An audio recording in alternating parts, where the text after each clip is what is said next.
एक तो कुदरत ने अपनी रोशनी से मरहूम कर दिया और दूसरा सरकार की बेरुखी दृष्टिबाधित संघ के सदस्यों पर कहर ढाने को आतुर है। देर रात संघर्षरत हवाघर में नौकरी की चाह में संघर्ष करते इन विशेष व्यक्तियों पर आग ने भी अपना सितम ढाया। गनीमत ये रही कि अगर पास से गुजरते हुए राहगीर ने समय रहते ना जताया होता तो ये लोग किसी बड़े हादसे का शिकार हो गए होते। यहाँ सवाल खड़ा होता है कि सरकार इन विशेष लोगों पर अपनी कृपा दृष्टि कब करेगी, कब ये लोग व्यवस्था परिवर्तन के दायरे में आकर इस आकाश जमीन के बीच के इस हवाघर को छोड़कर अपने अपने आशियानों को लौटेंगे। जैसे को आपको मालूम है कि हम अपने 114 दिन धरना स्थल पे बैठे हैं। जब हम कल रात को सो रहे थे, अचानक 2 बज के लगभग रात के 2:40 में एक आवाज आती है बाहर से एक बंदे की। उसने कहा हमें कि भाइयों आपके टेंट में आग लगी है, बाहर निकलिए।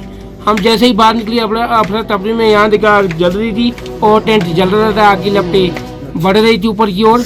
वैसे ही हमने अंदर से पानी की बाल्टी लाई और बड़ा हादसा होने से रोक पाए और आग के ऊपर हमने काबू पाया। ये काम तो ये शरारती तत्व हो गए जी। हम तो सो रहे थे, रात के 2:30 से 3 बज रहे थे, तो 2:40 बज रहे थे और हमें एक आवाज़ आई किसी बंदे की। उसने कहा कि टेंट में आग लग रही है। हम शिफ्ट वाइज ड्यूटी में यहाँ 5 बंदे बैठे हैं और हम तो गहरी नींद में थे। अचानक से नींद खुली जब आवाज़ सुनाई दी। वैसे ही हम अफरा तफरी में बाहर आए। यहाँ देखा कि लपटें ऊपर की ओर बढ़ रही थी, हमारे बिस्तर तक पहुँच चुकी थी और हमने वैसे ही पानी की 1-2 बाल्टी अंदर से लाई।